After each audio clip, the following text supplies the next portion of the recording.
Just because it's a freaking water gun, and what do you expect that to do in, like, a war? You don't expect it to do great things. Probably. And if you do, like, you're out of your mind. Hello everyone, and welcome back to Foobagooba Plays Enter the Gungeon. So, we're playing... Actually, you know what? Let's switch characters. I said we'd switch characters every time and see how it feels out. So, I was going to play as the Marine again, because he's kind of my favorite, but we'll use the pilot this time to feel him out. Now, in the last episode, we did do far better than I expected to. We got to the 3rd stage. We also unlocked the shop, and we got a bit of money. So let's go to the shop and see what they've got for us here. This is pretty cool. Greetings. Thank you for the assistance. The acquisitions department is once again operational. Awesome. Hey, thanks for getting us out of that cell. This is the Gungeon's acquisitions department. You can donate hegemony credits and we'll order new guns and items for the collection. It can be hard to come by here in the Gungeon, but since the H-Mon took over, that's all anyone on the outside uses. The collection. Yeah, the Gungeon is like a reliquary or some kind of museum, only for guns. So we're collecting all the best ones and then throwing them downstairs. Luckily, the H-Mon has to put the rebels down pretty regularly, so we've got a constant supply of new equipment. They'll sell us anything. Once they're ordered, you can find the new stuff down in the chambers. So order whatever you want. If you'd ordered anything we've listed, just come back later. That's it. My arm was caught in the shifting walls below. Oh wow, that sucks, man. Okay, so here's some stuff. So I guess these big crates are weapons, and these little crates are power-ups. We can't afford either of those. Hegemony carbine is 3. We can afford that. The gamma ray is 2. And the heart bottle and the Thompson submachine gun. We got the gangster gun here. So we can get a few things here. We got some options. We can get the we can either get the hegemony carbine, which is a pretty good rifle if I remember correctly, or we can get the heart bottle, which I think is just it's a heart container that you can get in a chest, and the Thompson submachine gun. We can get like the Tommy gun and either the heart bottle or the gamma ray with this. I think in the early game what we want is more guns that are better. So we are going to pick up the hegemony carbine, and since we're out of money and we don't have anything else unlocked, we're just going to throw ourselves back into the Gungeon. So let's go see how this turns out. Now we are playing as the pilot, so he's got some different things going on. Actually, let's go to the inventory screen. The Ammonomicon is where that's kept. Yes, the hegemony carbine has joined the shootout. Excellent. So he starts with a different gun, the Rogue Special, infinite ammo like anything else, does not reveal secret walls like any other starting gun. Given to the pilot by his partner, and it's never let him down. This hip shooter's been known to fire half-cocked and often gets him into more trouble than it can handle. Okay. I also start with the lockpicks, which is an active item. Has a chance to pick locks. I think it's 50-50 and can only be used once per lock. These lockpicks have never let the pilot down, except for the many times they did. Okay. Passive items. I've got the Disarming Personality, which reduces prices at shops. And the Extra Space, which allows me... Oh, it gives me extra ammo capacity. And active item capacity. So I get to hold more active items, more than one, which means I get the lockpicks and something else.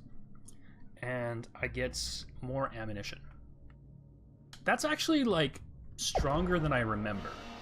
I am also, like, far more inaccurate, or far less accurate than the Marines. So there's going to be some pointing in general directions and holding the trigger down involved in pilot gameplay. But it's kind of cool. I do have a laser pistol here, which is kind of interesting. I do like that. Oh, I got a key. Let's wait until we get to the shop to pick up the key. Basically, if you haven't picked up a key yet on a given floor, the shop is guaranteed to have one in stock. So we'll wait till we find the shop before we pick up any keys, because that basically means we get an extra key for that floor, which is awesome. And that's going to matter later when it's going to start costing a key just to open the shop. I think that starts at like floor 2 or 3. Maybe not floor 2. I don't remember, to be quite honest with you. Alright, so we cleared this room. Let's go this way. It doesn't really matter right now. I plan on clearing out all the rooms if I can. It's the first floor, so we're not in too much danger of dying if we fight more rooms than we otherwise might. When we get later floors, I mean, we'll probably want to fight like the boss as soon as possible, just because the more enemies we fight, the more chance there is of us getting hit and eventually dying. So that's a dead end. We're just going to keep going this way, I guess. Work our way around. Man.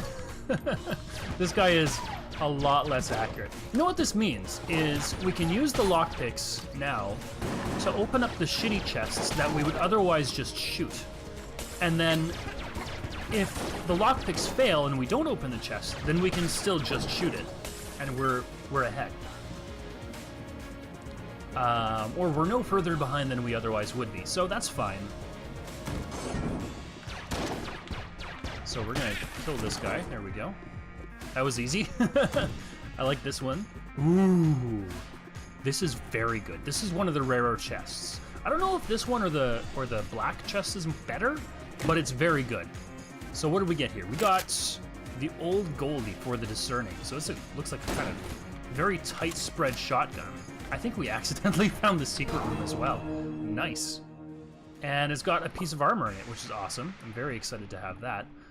Let's save old Goldie here for the boss fight. That sounds like something that's going to be useful to us later. So, yeah. So let's continue exploring now. We still want to find the shop before we pick up that key. If we do, we'll be ahead by 1 key, which is awesome. I'm just going to let him kind of swing his flail around while I shoot him from a distance. I'm safe here, and I'm not interested in picking fights that I'm not guaranteed to win without getting hurt. Basically. Basically, I'm a gigantic wuss, and I don't want to get hurt. Which I think is the right play here. We're not doing speedruns in this. We're just trying to kind of survive as long as is possible. Or at least reasonable. It's possible to win every game without getting hit, certainly, but realistically speaking, that's not where I am in my Gungeon career. Alright. Oh, this guy's a jerk. I think what we do is we kind of, like, get in close and wait for him to, like... Okay, that was really bad. I was gonna say, we get in close and wait for him to, telegraph his swing, and then we just kind of, like, walk to the other side of him, or at least, like, 90 degrees away. Because, like, once he's, like, starts to glow a little bit, he does that thing. I think he'll flash, he won't glow, but you know what I mean. You know what I understand. You understand where I'm going with this. I probably shouldn't kick over too many tables because it's easy. It's just as easy to kind of dodge, and it also doesn't... It presents an obstacle between me and my bullets and them, as well as between their bullets and me. And they're too dumb to dodge, and I'm not. So let's, we are getting close to the shop. That's kind of nice. But we have to go around because that door is locked. We have to approach from the other direction. And that'll happen not irregularly. That was really bad damage. I thought I was, like, walking between the bullets when I wasn't. It was very close. I was off by, like, a pixel. I just kissed the very edge of that bullet. Get out of here, you freaking jerk. These guys don't even have to dodge. This gun is so inaccurate. It's terrible. It also doesn't help that the pilot... well, it's not that the pilot has lower starting accuracy. The characters all have the same starting accuracy, except the Marine, which gets a passive ability which makes him more accurate because, like, he's actually been trained because he's a Marine and stuff. And I'd be worried if, like, the Galactic Space Marines, like, didn't have good training. Please die. Okay, I'm gonna have to get closer. Alright, well done. So, yeah, this character's literally Han Solo. It's awesome. Poor Han Solo. Oh, I hate this. I just heard this song on the radio a little while for, like, the first time in probably years, is I'm Going Solo, which, of course, was bastardized in like the Kinect Star Wars games as I'm Han Solo. If you haven't seen that, don't look it up. I was gonna tell you to look it up, but I thought better of it. Like, no, you know what? I'm not gonna ask you to subject yourselves to that. Nothing is worth it. It's just not worth it. For one thing, it's an earworm to begin with because it's a pop song, or based on a pop song in the case of the Star Wars version. But it's also terrible. So you don't want to mix those two things. Terrible earworm. It's not good for your mental state. Take it from me. All right, let's go see what's in the next room here. Okay, so this is a shit chest, which I'm actually kind of happy about because it gives us an opportunity to test out the lockpicks. I think it's this button for the active items. Yes, it is. Hey, it worked. It worked, so we got to open it for free, and we get a heart piece, and what's this? The decoy. And the decoy is... Okay, so we can tab through that with our D-pads. We can switch between the decoy and the trusty lockpicks. I don't know what this does. Let's check the inventory screen. Distracts enemies. Most inhabitants of the Gungeon are not the most intelligent of creatures and will fire upon anything they do not recognize. This crude facsimile of a Gungeoneer will hold their attention for a time. Many gun-dead seem content to lock trespassers up in cells. Despite their trigger-happy natures, somewhere deep within Gungeon, there's probably a prison full of decoys. Alright. Cool. That also explains, like, all the, like, guys you see locked up, all the NPCs. Of course, we're not lucky enough to get, like, put in a prison, because then we might escape. At least canonically, but... have we seen every room here yet? I think we have, which means it's time for us to go back and get that key. Because we did already buy the one from the shop. And then we can just teleport back to the boss room. Alright, cool. So, here we are. Born to be kings, we're the princes of the universe. We're going to switch to Old Goldie. Because presumably it's better than the starting pistol. I should hope so. It came out of, like, a really high-quality chest. We have seen this animation already, so I'm not feeling too bad about skipping it this time. Let's just stand back. Yeah, okay, we're good. We can get in on him. Oh, he's decided, since we got too close, that he was going to switch to this attack, which I hate. Ah, I walked into it. That was... I don't feel good about that, because we could conceivably have flawless this fight, just because we're doing so much more damage than we otherwise would be with the starting pistol. Yeah, I'm just gonna blank that because I hate this attack with the passion of 1,000 burning suns. Please die. Thank you. Yeah, we totally could have flawless that, but we didn't, so that's all right. We got 2 bits of money. We got more ammunition for Old Goldie, which is awesome. We got some heart contain. We got some HP back. HP because I'm French. Shock rounds, electrified. I'm pretty sure this is relatively clear in what it does, but yeah, links bullets together with chain lightning, the signature weapon of Alistair, the Thunderbolt. Upon his second descent into the Gungeon, the Thunderbolt famously remarked, "Lightning won't strike here again." He wasn't wrong. All right, cool. So there we have it. We found our secret room already. We got a new gun, which is pretty awesome. We have some cool special effects. We are starting off really, really strong going into this run. I don't expect to win because I'm not there yet, but I'd like to see some new stuff if we can. Let's see. We are just going to use the basic starter pistol here, by the way, because we don't want to waste ammunition with the good gun until we fight the boss. But look at this. Now it's going to be much easier to hit enemies because the lightning will damage them. So I can fire just pretty much completely indiscriminately now and not feel bad about it. And we'll hit some other stuff that we didn't intend to, in addition to whatever we're pointed at. Or where we would otherwise miss, we actually will hit what we intended to hit, which is kind of nice, given like the widespread that you normally get with this pistol. Okay, please die. So every once in a while, we'll hit shots that we otherwise would have missed, which is pretty awesome, and potentially get 2 or 3 enemies instead of just 1. So that's pretty great. I'm happy about that. I'm not happy about that damage. That I should have been able to dodge roll pretty easily. Damn it, I did it again. I was distracted by the fact that, wow, the range is really bad on this gun.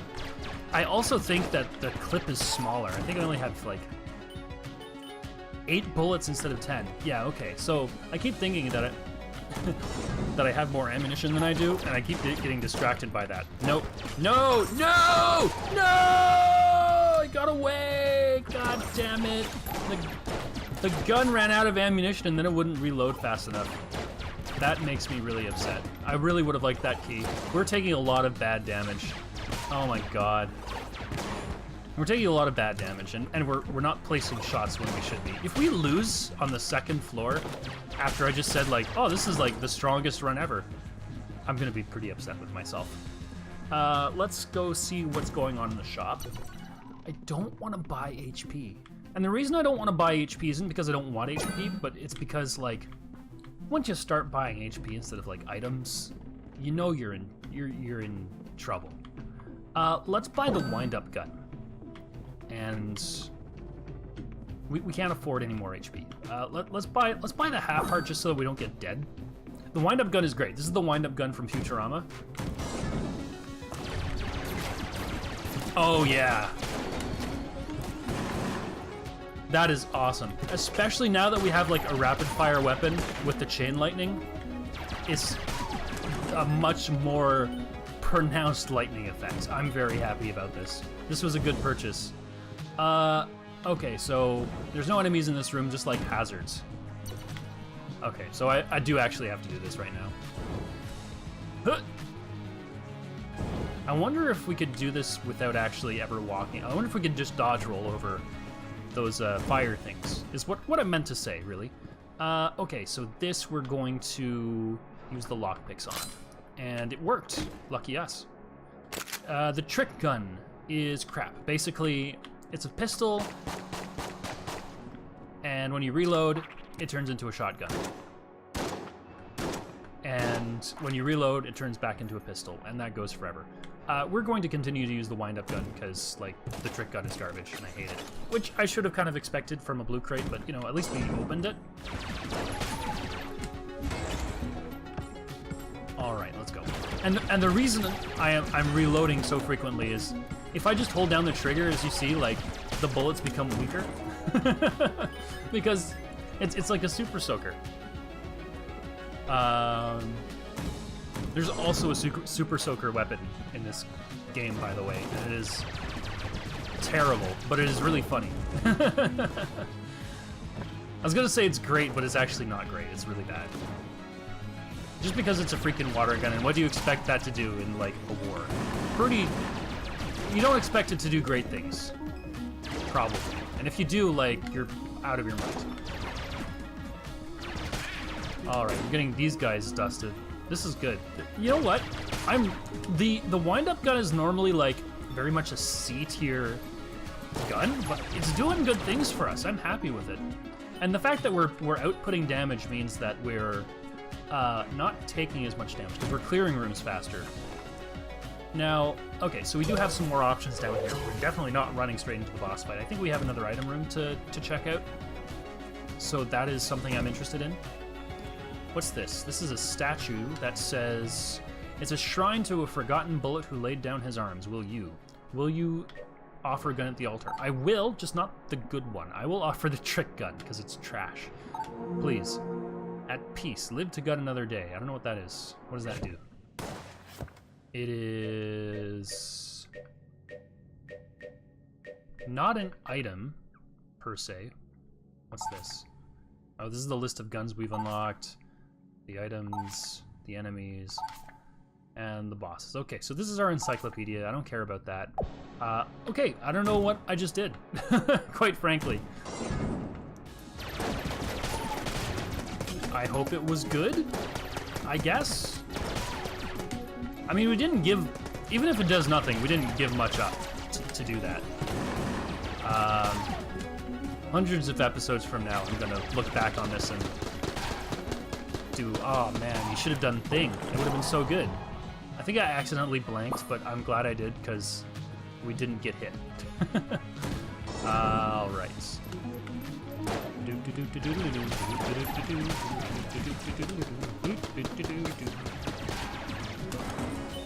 I love this gun. It's so good. It actually plays like the Pop Goes music thing. I wonder if you guys can hear that. If I could turn up the sound effects, if that would help. Oh well. We're doing pretty okay. This is also worth opening. So we are going to use a key to open that. What's that? Homing bullets. Fire and forget. I think I've got a pretty good idea about what this does, but let's check. First invented by the Grey Mouser to cheat at one of the Winchester's games. Though Winchester eventually caught on and rebuilt his targets to appear friendly, these bullets are still exceptionally useful. Okay. So that's pretty cool. So our bullets now are homing, at least slightly, so that's kind of nice. This is a gun muncher. Walk away slowly. Okay, so basically you stick 2 guns into that and it spits out a new one at green quality, which is like kind of not what we're interested in right now. We've got a couple of really good guns right now, so we're just gonna keep on keeping on, basically. Let's go check out this room. Please die. Please die. I don't like this one. Oh god. All right, well done. We got away with it. Ah!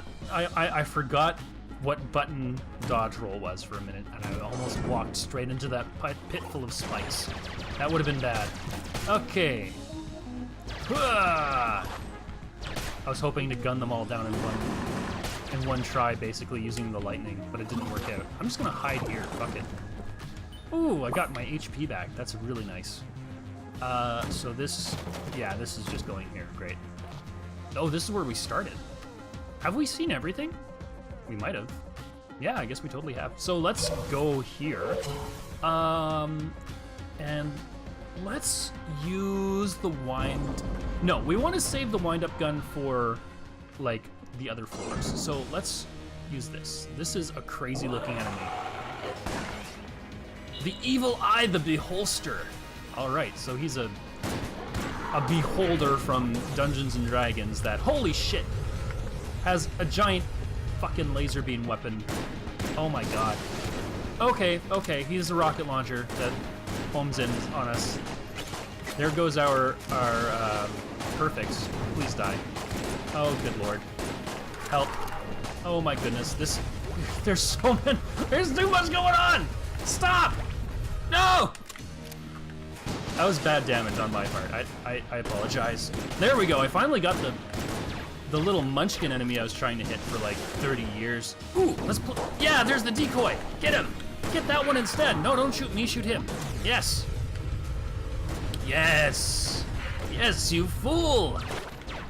Reload. I'm very happy about this. Oh yeah, the rockets are not stupid enough to go after the block of wood, but the boss monster is, so I'm happy with that. Please die. The nice thing about using the shotgun here is we're kind of getting oh no! No!